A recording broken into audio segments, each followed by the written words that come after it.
अरे यह क्या! जिस घर में कल रात एक दाना तक नहीं था, वहां आज हजारों लोगों की दावत का शाही इंतजाम कैसे हो गया? और वो सांवला रसोइया कौन था जिसने कढ़ाई छुई और पकवान अमृत बन गए? गांव वाले सन्न थे, क्योंकि उन्होंने ऐसा स्वाद अपनी पूरी जिंदगी में नहीं चखा था। राजस्थान के एक छोटे से गांव में सुधा नाम की एक महिला रहती थी। सुधा का जीवन दुखों की एक लंबी कहानी था। कम उम्र में ही उसके पति का देहांत हो गया और पीछे छोड़ गया एक छोटी सी झोपड़ी और एक 3 साल की बेटी, जिसका नाम उसने श्यामा रखा था। सुधा के पास ना तो खेती थे, ना उसके लिए जमीन थी और ना ही कोई सहारा, लेकिन उसके पास एक ऐसी दौलत थी जो बड़े बड़े राजाओं के पास भी नहीं होती। वो थी खाटू वाले बाबा की अटूट भक्ति। सुधा दिन भर गांव के संपन्न घरों में झाड़ू पोछा और बर्तन मांजती। उसे जो भी थोड़ा बहुत अनाज या पैसा मिलता, उससे वह अपना और अपनी बेटी का पेट पालती। लेकिन उसकी दिनचर्या का सबसे महत्वपूर्ण हिस्सा था श्याम को अपनी झोपड़ी के एक कोने में रखे बाबा श्याम के विग्रह के सामने दीपक जलाना। वो अक्सर बाबा से बातें करती। बाबा, मेरी श्यामा तो तेरी ही बेटी है, इसके सिर पर अपना हाथ रखना। समय अपनी गति से बीतता गया और श्यामा विवाह योग्य हो गई। सुधा ने अपनी पूरी जिंदगी की पाई पाई जोड़कर और अपनी मेहनत की कमाई से एक एक तिनका इकट्ठा कर श्यामा के विवाह की तैयारी शुरू की। किस्मत से एक अच्छे परिवार से रिश्ता आया और शादी तय हो गई। सुधा बहुत खुश थी। उसे लगा कि अब उसकी बेटी के दुखों का अंत हो जाएगा। शादी में केवल 2 दिन बचे थे। सुधा ने अपनी सारी जमा पूंजी, कुछ थोड़े बहुत गहने और पैसे एक छोटी सी पोटली में बांधकर अपने संदूक में रखे थे। लेकिन गांव के कुछ दुष्ट लोगों की नजर उस पर थी। उस रात जब मूसलाधार बारिश हो रही थी, चोरों ने सुधा की झोपड़ी का ताला तोड़ा और उसकी सारी मेहनत की कमाई ले उड़े। जब सुधा सुबह उठी और उसने खाली संदूक देखा तो उसके पैरों तले जमीन खिसक गई। वो पागलों की तरह रोने लगी। अब उसके पास ना तो बारातियों को खिलाने के लिए राशन था, ना बेटी को देने के लिए कुछ, और ना ही हलवाई को देने के लिए पैसे। गांव के कुछ ईर्ष्यालु लोग जो हमेशा सुधा की भक्ति का मजाक उड़ाते थे, अब उस पर हंसने लगे। वे कहने लगे, सुधा, तू तो कहती थी कि तेरा सांवरा बड़ा दयालु है। अब देख, उसने तुझे कहाँ लाकर खड़ा कर दिया। अब देखते हैं तेरा खाटू वाला क्या जादू करता है।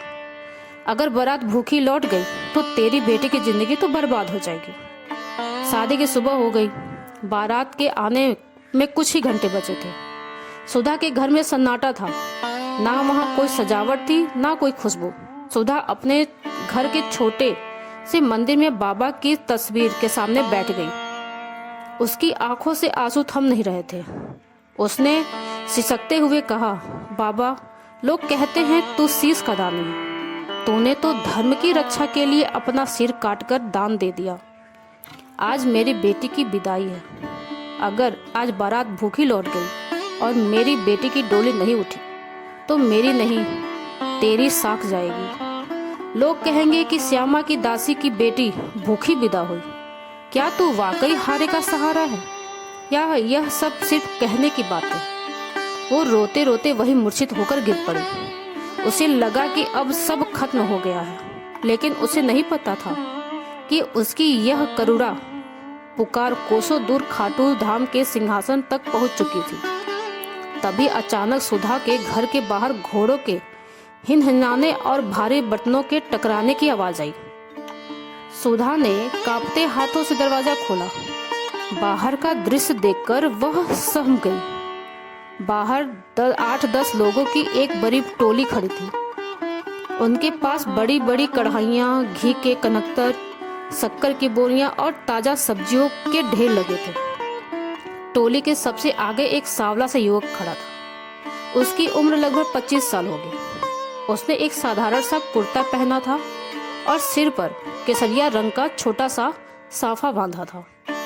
उसकी आंखों में ऐसी चमक थी कि सुधा उससे देखते ही रह गई। उस युवक ने मुस्कुराकर कहा, माई, हम शहर से आए हुए हलवाई हैं।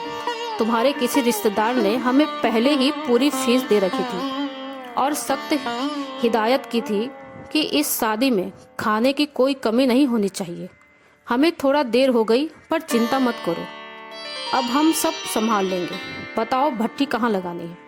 सुधा को कुछ समझ नहीं आ रहा था। उसने सोचा शायद उसके पति के किसी पुराने मित्र ने मदद भेजी होगी। उसने कांपते हाथों से रसोई की ओर इशारा किया। उस सामने रसोइये ने जैसे ही काम शुरू किया, पूरे गांव का वातावरण ही बदल गया। उसने कढ़ाई चढ़ाई और जैसे ही तेल में मसालों का छौंका लगाया, पूरे गांव में एक ऐसी अलौकिक खुशबू फैल गई कि लोग अपने घरों से बाहर निकल आए। गांव वाले हैरान थे कि जिस घर में सुबह तक चूल्हा नहीं जला था, वहां अचानक इतना सारा सामान कहां से आ गया। उस रसोइये की कुरफुर्ती देखने लायक थी। वो एक साथ चार चार कढ़ाइयाँ संभाल रहा था। उसने साधारण से आटे और घी से ऐसी मिठाई और पकवान बनाए कि देखने वालों की भूख जागृत हो गई। शाम को जब बारात पहुंची तो बाराती भी हैरान रह गए। उन्होंने शहर की बड़ी बड़ी शादियों में भी ऐसा भोजन, शाही भोजन नहीं देखा था। जैसे ही कोई बाराती खाने बैठता, वो युवक खुद आगे बढ़कर उन्हें भोजन परोसता। उसकी एक मुस्कान मात्र से लोगों का मन तृप्त हो जाता। सबसे बड़ी हैरानी की बात तो यह थी कि भोजन की बोरियां और बर्तन कभी खाली ही नहीं हो सकता रहे थे। हजारों लोगों ने भरपेट भोजन किया। गांव के हर गरीब को खाना खिलाया गया, लेकिन रसोइये के बर्तनों में खाना वैसा ही का वैसा भरा था। शादी संपन्न हुई।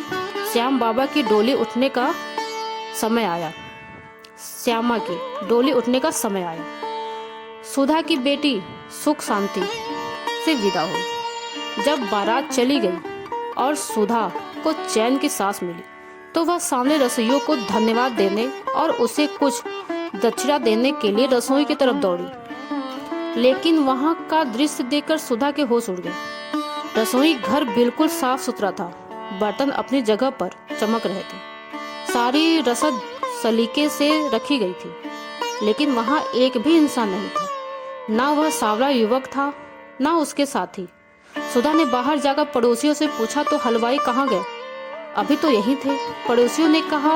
हैरान होकर कहा, सुधा हमने तो किसी को भी बाहर जाते नहीं देखा। और ताज्जुब की बात तो यह है कि जब वो लोग आए थे तब भी हमें सिर्फ सामान उतारने की आवाज आई थी, पर किसी का चेहरा साफ नहीं दिखा। सुधा बदमाश होकर गांव के बाहर की ओर दौड़ी। उसे लगा शायद वह लोग रास्ते में मिल जाएं। तभी उसकी नज़र गांव की धूल भरी पगडंडी पर पड़ी। वहां मिट्टी पर नीले घोड़ों के टापों के निशान बने हुए थे, जो सीधे खाटू की दिशा की ओर जा रहे थे। जब सुधा वापस अपनी रसोई में आई तो उसने देखा कि सबसे बड़ी कढ़ाई के ऊपर एक सुनहरा मोरपंख पड़ा था और पास ही एक कागज का टुकड़ा था। उस कागज पर चंदन से लिखा था, माई तूने ही तो कहा था कि मेरी मर्यादा तेरे हाथ में। तेरी बेटी क्या भूखी विदा होती? यह तो मेरा सौभाग्य है कि मुझे अपनी माँ की सेवा का मौका मिला। तेरा सावरा हमेशा तेरे साथ है। सुधा की चीख निकल गई। वो समझ गई कि वह कोई शहर का हलवाई नहीं, बल्कि साक्षात लीले का सवार स्वयं उसकी लाज बचाने आया था। सुधा उस मोर पंख को अपने माथे से लगाकर फूट फूट कर रोने लगी। उसे इस बात का मलाल था कि उसके सावरे ने उसके लिए आग के सामने बैठकर रोटियां बनाई, पसीना बहाया, और वह उसे पहचान भी नहीं पाई। कहते हैं कि उस दिन के बाद सुधा का घर कभी खाली नहीं हुआ। गांव के वो लोग जो कल तक मजाक उड़ाते थे, वे अब सुधा के चरणों में गिरकर माफी मांगने लगे। पूरे गांव के उस दिन संकल्प लिया कि वे खाटू वाले के चरणों में अपना शीश नवाएंगे। सुधा ने अपनी बाकी की जिंदगी बाबा की सेवा में बिता दी और वह मोरपंख आज भी उस गांव के मंदिर में सुरक्षित है, जो इस बात का प्रमाण है कि हारे का सहारा कोई साधारण नाम नहीं, बल्कि ये साक्षात सत्य है। जब भी कोई भक्त पूरी तरह टूट जाता है और उसे लगता है कि अब कोई रास्ता नहीं बचा, तो उसे सुधा की यह कहानी याद आती है। बाबा श्याम केवल मंदिर में बैठकर भोग नहीं लगाते, वे तो अपने भक्तों की रसोइयाँ बनकर, कचहरी में वकील बनकर और जरूरत पड़ने पर ढाल बनकर खड़े हो जाते हैं। तो दोस्तों, आपको ये कहानी कैसी लगी? ये एक सच्ची कहानी है, तो आप कमेंट में ज़रूर बताइएगा और हमारे चैनल को सब्सक्राइब करना ना भूलिएगा। जय खाटू श्याम।